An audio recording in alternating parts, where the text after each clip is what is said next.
दोस्तों नमस्कार, मैं नीरज पाल आपके अपने YouTube चैनल में आप सभी का स्वागत करता हूं। आज हम पढ़ने जा रहे हैं कक्षा 9 की गणित। क्या पढ़ेंगे? कक्षा 9 का गणित और चैप्टर 1 पढ़ेंगे। चलिए हम देखते हैं कक्षा 9 की गणित को। देखिए, हमारे जो चैप्टर 1 का नाम है संख्या पद्धति, जिसे अंग्रेजी में नंबर सिस्टम कहते हैं। क्या कहते हैं? Number system. आज हम इसका पहला अध्याय खत्म करेंगे, मतलब 1.1 जो होगा इसके सभी सवालों को आज हम देखेंगे। देखिए, हमें पहले सवाल में दिया गया है, क्या शून्य एक परिमेय संख्या है? क्या इसे आप p अपान q के रूप में लिख सकते हैं, जहां p व q पूर्णांक है और q इक्वल टू नॉट 0। हमें दिया गया है कि क्या हम जो शून्य होता है उसे हम परिमेय संख्या दर्शा सकते हैं। यदि परिमेय संख्या है तो हम इसे p अपान q के रूप में लिख सकते हैं या फिर नहीं। और लिखने का एक कंडीशन दिया है, जो होगा q होगा ना, उसे हम 0 नहीं रख सकते, उसे हम 0 नहीं रख सकते। तो देखिए, इसे हम हल कैसे करेंगे। यहाँ पर लिखेंगे हल, हम लिखेंगे हाँ, क्या लिखेंगे?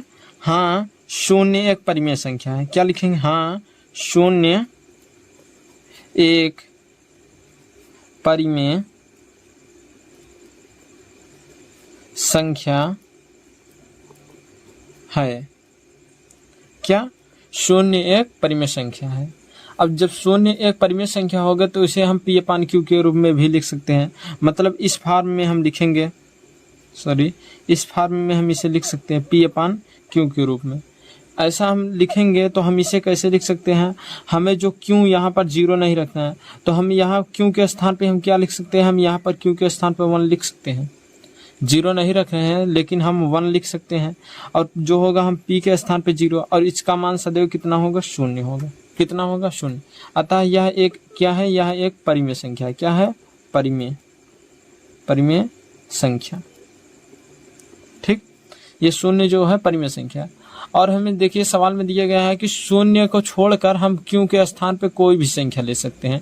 शून्य को छोड़कर हम q के स्थान पर कोई संख्या लिख सकते हैं। तो इसका और किसी फॉर्म में हम लिख सकते हैं, प्रश्न के अनुसार q का मान कोई भी संख्या ले सकते हैं। जैसे हम q के स्थान पे हम q equal to 1 2 3 4 5 dot infinite, हम अनंत तक संख्या ले सकते हैं। इस प्रकार जो हम 0 को किस प्रकार परिमेय संख्या दर्शाएंगे? 0 अपान में 1, 0 अपान में 2, 0 अपान में 3, 0 अपान में 5, ऐसे हम दर्शा सकते हैं। तो हम क्या लिख सकते हैं? 0 एक परिमेय संख्या है। तो यहाँ पर हम ऐसे लिख सकते हैं कि शून्य परिमेय संख्या है। परिमेय संख्या है। ठीक, आशा करते हैं दोस्तों यह प्रश्न आप सभी को समझ में आया होगा। समझ में आ रहा होगा तो हमारे चैनल को सब्सक्राइब तथा वीडियो को लाइक करना मत भूलिएगा। चलिए अब हम आज के अगले प्रश्न की ओर बढ़ते हैं। आज का हमारा दूसरा प्रश्न दिया है, 3 व 4 के बीच 6 परिमेय संख्याएं ज्ञात कीजिए। 3 व 4 के बीच में 6 परिमेय संख्याएं ज्ञात कीजिए। चलिए इसको हल करते हैं। हम यहाँ पर लिखेंगे हल, किसी भी दो परिमेय संख्या के बीच अगर परिमेय संख्या ज्ञात करनी होती है तो पहली संख्या प्लस में दूसरी संख्या,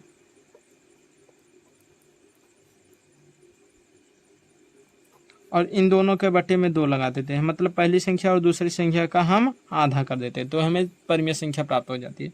तो हमें जब पहली परिमेय संख्या ज्ञात करनी होगी, कौन सी पहली परिमेय संख्या के लिए हम 3 प्लस में पहली संख्या क्या है? 3 है, और दूसरी संख्या क्या है? 4। इन दोनों का आधा कर देंगे तो हमें कितना प्राप्त हो जाएगा? हमें यहाँ पर प्राप्त हो जाएगा 7/2। और यह जो 7/2 होगा यह 3 से बड़ा होगा और 4 से छोटा होगा। ठीक, इसे ध्यान दीजिएगा। 7/2 आएगा है, ये 3 से बड़ा होगा लेकिन 4 से छोटा होगा। ठीक, इसी प्रकार देखिए अब हम जब दूसरी परिमेय संख्या ज्ञात करेंगे, कौन सी? जब दूसरी परिमेय संख्या ज्ञात करेंगे वह हम किसके बीच ज्ञात करेंगे? 3 व 7/2 के बीच में। किसके बीच में? 3 व 7/2 के बीच में। ठीक, तो इसके बीच में जब हम ज्ञात करेंगे तो देखिए, तो हम लिखेंगे यहाँ पर 1/2 मतलब आधा। ठीक, किसका? 3 प्लस में 7/2 का। ठीक, इसे जब हल करेंगे 3 दूनी 6, तो 1/2 आधा यहाँ पर पहले लिख लेंगे ये वाला, और 3 दूनी 6, 7 6 कितना हो गया 13, कितना हो गया 13, और यहाँ पर 2, देखिए 3 दूनी 6, 6 और 7 कितना हो गया 13, और नीचे 2 था 2। ठीक, तो इसी प्रकार हमें दूसरी क्या प्राप्त हो गई, 2 दूनी 4 और ऊपर 13 कम 13 कितना हो गया 13/4, हमें दूसरी परिमेय संख्या ज्ञात हो गई। अब देखिए जब हमें दूसरी संख्या प्राप्त हो गई तो अब हम तीसरी संख्या की ओर बढ़ते हैं। देखिए हमें तीसरी परिमेय संख्या ज्ञात करने के लिए हम किसके बीच में ज्ञात करेंगे, 4 व किसके बीच में, 4 व 7/2 के, किसके 7/2 के। तो हमें इसमें भी 1/2 1/2 और ब्रैकेट के अंदर 7/2 प्लस का 4। पहली संख्या क्या होगी, जो छोटी होगी वह पहली संख्या, और जो बड़ी होगी वह दूसरी संख्या। ठीक, इसी प्रकार देखिए आधा यहाँ पर लिखेंगे और इसका एलसीएम लेंगे या फिर गुणा करा देंगे, जिससे इस प्रकार होगा। तो 4 दूनी 8, 8 और 7 कितना हो गया 15, कितना हो गया 15, और नीचे 2 है तो यहाँ पर 2। ठीक, अब इसी प्रकार देखिए हमें यहाँ 2 दूनी 4 और 15 एकम 15, 15/4 कितना प्राप्त हो गया 15/4। अब देखिए ये हमें जो प्राप्त हुआ है ये संख्याएं एक बार देख लेते हैं किससे बड़ी है किससे छोटी। जो 3 से बड़ी कौन सी संख्या है 7/2, कौन सी है 7/2, और 7/2 से बड़ी कौन सी, 3 से बड़ी कौन सी संख्या है 7/2 है। और जो 13/4 जो प्राप्त हुई संख्या, जो 13/3 से बड़ी ये वाली है, और ये जो 13/4 हमें जो संख्या प्राप्त हुई 13/4 ये वाली संख्या जो है ये किससे बड़ी है, ये 7 ये छोटी है किससे 7/2 से, 7/2 से यह जो है संख्या है ये छोटी है, और ये 7 जो छोटा है किससे 15/4 से, किससे 15/4 से, ये 7/2 भी छोटा है। ठीक, और इसी प्रकार यह 15/4 किससे छोटा है, यह 4 से छोटा है, किससे 4 से। तो इससे अभी हमें देखते हैं क्या फ़ायदा होता है। देखिए अब हम यहाँ पर कौन सी चौथी परिमेय संख्या जब हम ज्ञात करेंगे, चौथी परिमेय संख्या के लिए हम क्या लिखेंगे, चौथी परिमेय संख्या के लिए हम लिखेंगे, देखिए हम लिखेंगे 3 माह कितने के, 3 माह 13/4 के बीच में, किसके किसके बीच में, इसके और इसके बीच में हो गया, 3 और 13/4 के बीच में बचा है, तो हम यहाँ पर क्या लिखेंगे 3 और 13/4 के बीच में। अब इसके बीच में जब हम परिमेय संख्याएं ज्ञात करेंगे तो आधा पहले लिखेंगे और क्या लिखेंगे 3 प्लस में 13/4। ठीक, अब देखिए आधा हम पहले यहाँ पर लिख देंगे। ठीक, आधा जब यहाँ पर लिख देंगे तो 4 का पहाड़ा 3 बार पढ़ेंगे कितना आ जाएगा 12, और 12 और 13 जोड़ेंगे कितना हो जाएगा 12 13 हमारा आ जाएगा 25, कितना आ जाएगा 25, और नीचे कितना हो जाएगा 4 हो जाएगा। देखिए 4 3 12, 12 और 13 25, 25/4। तो इसी प्रकार हमारी जो चौथी परिमेय संख्या प्राप्त होगी वो कितनी प्राप्त होगी 25 कम 25 और नीचे 4 दूनी 8, कितना 25/8। अब देखिए इसी प्रकार हमारी पांचवी परिमेय संख्या, कौन सी पांचवी परिमेय संख्या, पांचवी परिमेय संख्या कैसे ज्ञात करेंगे 15/4 और 4, 15/4 तथा किसके बीच में 15/4 और 4 के बीच में।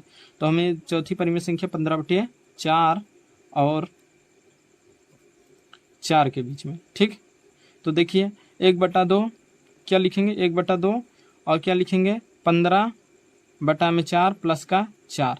ठीक, अब देखिए हम यहाँ पर इसका गुणा जब कराएंगे इसमें पहले हम क्या लिख देंगे आधा, हाफ, मतलब 4 चौके 16, 16 और 15 कितना हो जाएगा 16 15 हो जाएगा हमारा, यहाँ पर 16 15 हो जाएगा 31, कितना हो जाएगा 31। तो यहाँ पर 31 हो जाएगा और नीचे 4 है तो यहाँ पर 4 लिख देंगे, और 4 जब हम प्लस करेंगे तो इसमें कितना हो जाएगा, देखिए 4 प्लस नहीं, यहाँ पर देखिए 31 का जब पहाड़ा एक बार पढ़ेंगे तो 31 आ जाएगा, और 4 का पहाड़ा 2 बार पढ़ेंगे कितना हो जाएगा 8। तो हमारी जो पांचवी संख्या हो गई वो क्या हो गई 31/8। अब इसी प्रकार देखिए हम छठवीं परिमेय संख्या ज्ञात करेंगे, कौन सी छठवीं परिमेय संख्या, छठवीं परिमेय संख्या किसके किसके बीच में ज्ञात करेंगे 31/8 और 4 के बीच में, किसके बीच में 4 के बीच में। तो हम यहाँ पर लिखेंगे हाफ, मतलब 1/2 कितना 31/8 प्लस का 4। अब इसे जब टोटल करेंगे हम कितना 8 चौ 32, 32 और 31 कितना हो जाएगा 32 31 हो जाएगा 63, कितना हो जाएगा 63, और नीचे कितना लिखना है 8। अब देखिए इसका हाफ हमें लगाना था तो हाफ लिख देंगे 1/2। ठीक, अब देखिए हमें छठवीं संख्या पर क्या प्राप्त हो जाएगी, छठवीं प्राप्त हो जाएगी 63 का पहाड़ा एक दाएं पढ़ेंगे तो हम कितना आ जाएगा 63 आ जाएगा, और 2 का पहाड़ा 8 बार पढ़ेंगे कितना हो जाएगा 16, कितना आ जाएगा 16। तो हमें कितना प्राप्त हो गया, हमें छठवीं संख्या प्राप्त हो गई 16। तो देखिए हमें इस प्रकार टोटल कितनी संख्या प्राप्त हो गई, एक संख्या प्राप्त हो गई जो कितनी थी हमें 7/2, दूसरी संख्या कितनी थी 13/4, और तीसरी संख्या कितनी थी 15/4, चौथी संख्या कितनी थी, चौथी संख्या जो थी 25/8, और पांचवी संख्या कितनी थी 31/8, और छठवीं संख्या प्राप्त हो गई हमें 63/16। कितना प्राप्त हो गया 63/16। आशा करते हैं दोस्तों यह वीडियो आप सभी को समझ में आया है। यदि वीडियो समझ में आ रहा है तो हमारे चैनल को सब्सक्राइब तथा वीडियो को लाइक करिए। चलिए देखते हैं अब अगले प्रश्न की ओर बढ़ते हैं।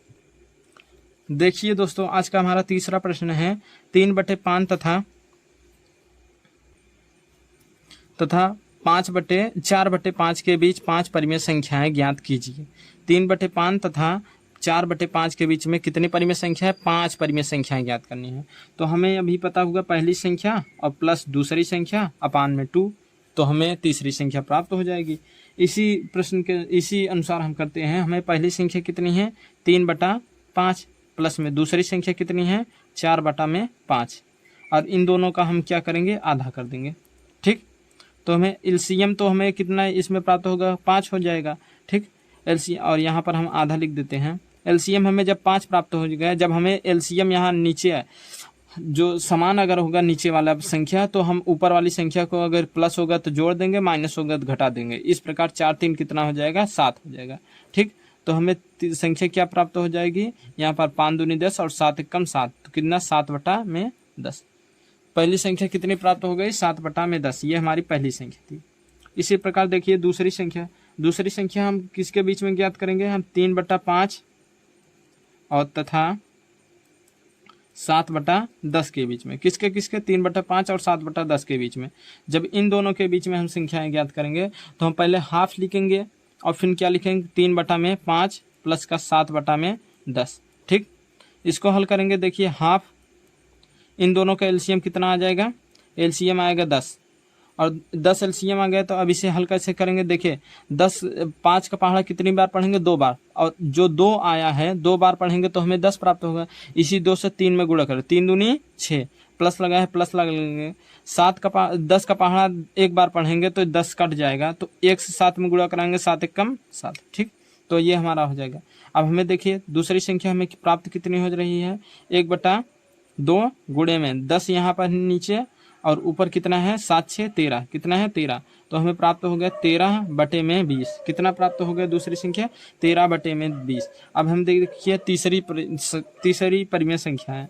देखिए तीसरी परिमेय संख्या के लिए हम क्या करेंगे, तीसरी परिमेय संख्या के लिए हम 13/10 20 और तथा 7/10 के बीच में, किसके बीच में 13/20 और 7/10 के बीच में ज्ञात करेंगे। तो हम लिखेंगे हाफ, सबसे पहले क्या लिखेंगे हम 13/20 और प्लस का 7/10। इन दोनों का एलसीएम हमें कितना प्राप्त हो जाएगा, एलसीएम हमें प्राप्त हो जाएगा जो बड़ी संख्या है वह हो जाएगी हमारी एलसीएम, क्योंकि दोनों एक ही पहाड़े में आ रहे हैं। तो 20 हमारा एलसीएम हो जाएगा। 20 का पहाड़ा एक बार पढ़ेंगे और 20 कट जाएगा तो 13 कम 13, कितना हो जाएगा 13, प्लस का 10 का पहाड़ा 2 बार पढ़ेंगे तब जाकर 20 कटेगा, 2 से 7 में 7 दूनी 14, कितना आ गया 14। तो हमें तीसरी परिमेय संख्या क्या प्राप्त हो जाएगी 1/2 गुणे में 14 और 13 कितना होगा 27 और नीचे 20, कितना होगा 27 और 20। अब देखिए 20 दूना 40, कितना आ गया 40 और ऊपर 27, तो हमें यह तीसरी परिमेय संख्या प्राप्त हो गई। अब इसी प्रकार देखिए हम चौथी परिमेय संख्या के लिए, कैसी चौथी परिमेय संख्या, चौथी परिमेय संख्या हम किस प्रकार ज्ञात करेंगे, चौथी परिमेय संख्या हम 15 और चौथी परिमेय संख्या हम किसके बीच में ज्ञात करेंगे। देखिए चौथी परिमेय संख्या हम किस संख्या के बीच में ज्ञात करेंगे। देखिए हम चौथी परिमेय संख्या 7/10 और 4/5 के बीच में, किसमें 4/5 में। इसका हम सबसे पहले आधा करेंगे 7/10 प्लस में 4/5। ठीक, अब इसका हम एलसीएम इन दोनों का लेंगे तो हमें एलसीएम 10 प्राप्त होगा। ठीक, और हाफ हम पहले कर लेते हैं इन दोनों का 1/2, यानी हाफ मतलब 1/2। ठीक, अब देखिए हम 10 से 10 कट जाएगा तो यहाँ पर 1 बचेगा, 1 से गुणा कराएंगे 7 एकम 7 प्लस में 5 दूनी 10, 2 बार गया, 2 से 4 में गुणा कराएंगे 4 दूनी 8। तो हमें कितना प्राप्त हो गया, हमें यहाँ पर 1/2 गुणे में 7 8 7 15 और नीचे 10, तो हमें कितना प्राप्त हो गया 15/20, 10 दूना 20। तो हमें चौथी संख्या प्राप्त हो गई। अब हम अंतिम यानी पांचवी परिमेय संख्या, पांचवी परिमेय संख्या जब हम ज्ञात करेंगे, पांचवी संख्या किन किन संख्याओं के बीच में हम ज्ञात करेंगे, पांचवी संख्या हम 15/20 तथा 4/5 के, किसमें 4/5 के बीच में। ठीक, तो देखिए इन दोनों के बीच में हम जब ज्ञात करेंगे तो क्या हमें प्राप्त होगा, देखिए इन दोनों के बीच में तो हम पहले क्या लिखेंगे, हाफ 15/20 प्लस का 4/5। ठीक, अब देखिए हम इन दोनों का एलसीएम लेंगे, एलसीएम हमें कितना प्राप्त होगा, हम पहले हाफ कर लेते हैं। एलसीएम हमें देखिए दोनों एक ही पहाड़े में आ रहे हैं तो एलसीएम हमें 20 प्राप्त हो जाएगा। अब 20 का 20 से कम 20, 20 से 20 एक बार में कटा, 1 से गुणा 15 में कराएंगे 15 कम 15 प्लस का 5 का पहाड़ा 4 बार पढ़ेंगे 20 आएगा, और 4 का गुणा 4 में कराएंगे 4 चौके 16, कितना आएगा 16। तो हमें तीसरी पांचवी परिमेय संख्या कितना प्राप्त हो जाएगी, 1/2 और 16 और 15 कितना हो जाएगा, 16 और 15 हो जाएगा हमारा 31, कितना हो जाएगा 31 और नीचे 20। ठीक, तो इसी प्रकार हमारे कितना 20 दूना 40 और ऊपर 31। तो हमें ये कैसी परिमेय संख्या प्राप्त हो गई, हमें पांचवी परिमेय संख्या। हमें कुल मिलाकर कौन कौन सी परिमेय संख्या प्राप्त हुई हैं देख लेते हैं। चलिए, पहली परिमेय संख्या हमारी कितनी है 7/10, कितना है 7/10 कामा। दूसरी परिमेय संख्या हमारी है 13/20, कितना है 13/20 कामा। तीसरी परिमेय संख्या कितनी है 27/40, तीसरी कितनी है 27/40, 27/40।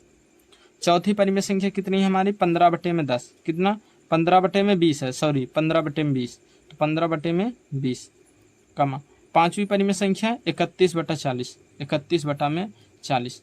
आशा करते हैं दोस्तों यह वीडियो आपको समझ में आएगा। समझ में आया तो हमारे चैनल को सब्सक्राइब तथा वीडियो को लाइक करिए। चलिए अगले प्रश्न की ओर बढ़ते हैं। चलिए दोस्तों, आज का हमारा अंतिम प्रश्न और इस चैप्टर का आखिरी प्रश्न देखिए। प्रश्न नंबर 4 दिया है, नीचे दिए गए कथन सत्य है या असत्य है, कारण के साथ अपने उत्तर दीजिए। मतलब हमें जो कथन यहाँ पर दिए गए हैं, पहला कथन, दूसरा कथन और तीसरा कथन, इनमें हमें बताना है सत्य है या असत्य है। सत्य है तो किस कारण और असत्य है तो किस कारण। तो चलिए देखते हैं। देखिए, प्रत्येक प्रकृति संख्या एक पूर्ण संख्या होती है। प्रत्येक प्रकृति संख्या एक पूर्ण संख्या होती है। तो ये सत्य है या असत्य है, तो हम पहले देख लेते हैं। यह क्या है, ये सत्य है। क्या है, सत्य है। अब पूछेंगे आप लोग क्यों, तो इसका हम जवाब देते हैं क्योंकि यह इसलिए सत्य है। प्रत्येक प्राकृतिक संख्या में क्या होती है, प्राकृतिक संख्या 1 2 3 4 ... इन्फिनिटी तक जाती है। और पूर्ण संख्या क्या होती है, पूर्ण संख्या 0 1 2 3 4 ... इन्फिनिटी। तो मतलब ये देखिए यहाँ से लेकर यहाँ तक पूरी संख्याएं मिल रही है। तो ये कौन सी संख्या है, यह है प्राकृतिक संख्या। कौन सी, प्रकृत संख्या है। और यह कैसी है, यह पूर्ण संख्या है। तो देखिए पूर्ण संख्या में यह सभी संख्या पूर्ण संख्या में सभी प्राकृतिक संख्या आ रही हैं, अतः प्रत्येक प्राकृतिक संख्या एक पूर्ण संख्या होती है। दोस्तों आशा करते हैं यह वीडियो आपको समझ में आ रहा होगा। तो ऐसे ही हमारे चैनल पर बने रहिए और वीडियो को लाइक करते चलिए। देखिए अब अगला प्रश्न देखते हैं। प्रत्येक पूर्णांक एक पूर्ण संख्या होती है। प्रत्येक पूर्णांक एक पूर्ण संख्या होती है, तो यह असत्य है। क्या है, असत्य। अब यह क्यों असत्य है, तो हम आपको बताते हैं। असत्य इसलिए है क्योंकि पूर्णांक संख्याओं में ऋणात्मक संख्याएं भी सम्मिलित होती हैं। पूर्णांक संख्याएं में क्या होती है, ऋणात्मक संख्या। जैसे धन पूर्णांक एक होता है, धन पूर्णांक, और एक होता है शून्य पूर्णांक,